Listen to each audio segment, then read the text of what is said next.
parler à un mec qui vous plaît, comment s'adresser à un mec qui vous plaît et faire bonne impression. Bonjour à toutes, je suis Fabrice Julien, coach et auteur, expert en séduction depuis 2010 et dans cette vidéo, je vais vous parler de comment vous adresser à un mec qui vous plaît pour faire bonne impression. Alors, comme je dis souvent, on n'est pas une imprimante, mais il faut quand même faire bonne impression dans la vie. Allez, je vous retrouve juste après ça, après cette blague de nul. Mais avant de commencer, je vous offre un guide gratuit sur la séduction ainsi qu'une série de conseils gratuits eux aussi par email. Pour les recevoir, si vous êtes intéressé, c'est très simple. Cliquez sur le premier lien dans la description de la vidéo. Si vous êtes motivé, vous le trouverez. Abonnez-vous et activez la cloche parce que si vous ne le faites pas, YouTube ne vous préviendra pas à la sortie des prochaines vidéos et vous allez rater des pépites. Mettez un like pour me faire savoir que vous pensez que cette vidéo est utile et pour que j'en fasse d'autres comme ça ou sur ce thème-là. Si vous pensez que ce contenu est utile, partagez-le en public ou en privé, je comprendrai. Vous pouvez aussi me laisser un commentaire, je les lis tous et j'y répondrai avec grand plaisir. Alors en 1, comment parler à un mec qui vous plaît et faire bonne impression? La première chose, par exemple, moi je me rappelle une fois j'étais en rendez-vous avec une fille et ben je lui dis, et toi alors, qu'est-ce que tu aimes faire dans la vie, machin. Ah moi, ben non, il n'y a rien d'intéressant à raconter, tu sais, pas grand-chose. Non, ne vous rabaissez pas comme ça, ne dites pas qu'il n'y a rien d'intéressant à propos de vous, etc. Non, au contraire. Ah ben moi, je suis prof de yoga, puis je vais ouvrir une deuxième salle parce que ça marche bien, super excitant. Enfin voilà, tu vois, mettre un peu de fun, d'excitation dans vos passions, dans votre travail, parler de vous, ne partez pas du principe que vous n'êtes pas intéressante. Voilà. En 2, soyez joueuse et fun, etc. Quand tu es là et que tu fais des blagues à la fille et puis qu'elle rigole pas du tout, ou que dit non mais attends, je sais pas si tu rigoles ou pas, mais ça c'est pas un sujet où on rigole, hein. Ou alors que tu mets du jeu et que tu dis ouais alors franchement toi t'es plutôt je sais pas toi t'es plutôt je sais pas moi pizza ou burger. Oh moi je m'en fous, on fait comme tu veux, ça m'importe pas, etc. Voilà, non, soyez beaucoup plus joueuse.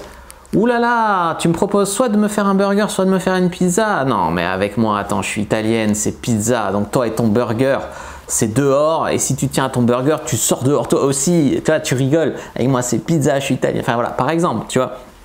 Soyez joueuse, soyez pas juste non, je m'en fous, ça m'est égal. Ou alors rabat-joie. Ah non, mais je vais grossir, alors moi, c'est ni l'un ni l'autre. Est-ce qu'on peut pas plutôt manger une feuille de salade? Tu vois, voilà. Bon, je dis pas sur la vie de tous les jours, vous obligez à manger des burgers. Vous êtes dans un encart sympa avec un mec, voilà, il te propose ça ou ça. Soyez pas rabat-joie, quoi. Rabat-joise, comme disent ceux qui savent pas parler. En numéro 3, posez des questions aux mecs avec une authentique curiosité. Il y a beaucoup de femmes qui pensent qu'à elles, en fait. C'est-à-dire que, et toi, au fait, moi, blablabla, puis pendant 2 heures, et ben elle parle d'elle, tu vois. Donc il faut à la fois arriver à parler de toi, voilà, c'est intéressant, hein. Je veux dire, une femme qui est passionnée, c'est une femme passionnante, une femme qui s'intéresse à toi, c'est une femme intéressante. Donc il s'agit aussi de s'intéresser un peu à lui. Vous pouvez parler, hein, mais il faut aussi s'intéresser à lui. Et quand vous vous intéressez à lui, il faut éviter le mode entretien. Alors tu fais quoi? T'étais où au lycée? T'as combien de frères et sœurs? Non, voilà, évitez ce mode entretien. Parlez, vous semez des graines, vous revenez d'un sujet à l'autre, vous échangez. Vous faites blablabla. Voilà, c'est comme ça qu'il y a une discussion enflammée et sympa. Numéro 4, ayez des avis et des opinions.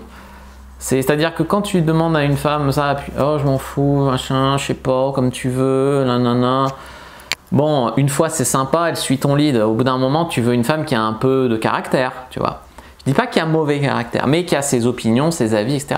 Si par exemple, moi je dis, je reviens sur la pizza, j'adore la pizza au fromage, et que la fille elle dit, ah ouais, moi aussi j'adore. Puis je dis, non, mais en fait c'était une blague, je déteste ça, je préfère la pizza aux anchois. Non, mais moi aussi je rigolais, moi aussi je préfère la pizza aux anchois. Tu vois, comme c'est nul ça. Donc il faut avoir un petit peu vos avis, vos opinions, vos propres trucs comme ça.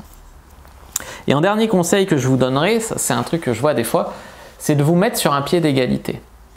Alors autant des fois il y a des hommes qui mettent les femmes sur un piédestal parce qu'elles sont jolies, ils sont là, ils perdent vraiment les pédales devant une jolie fille.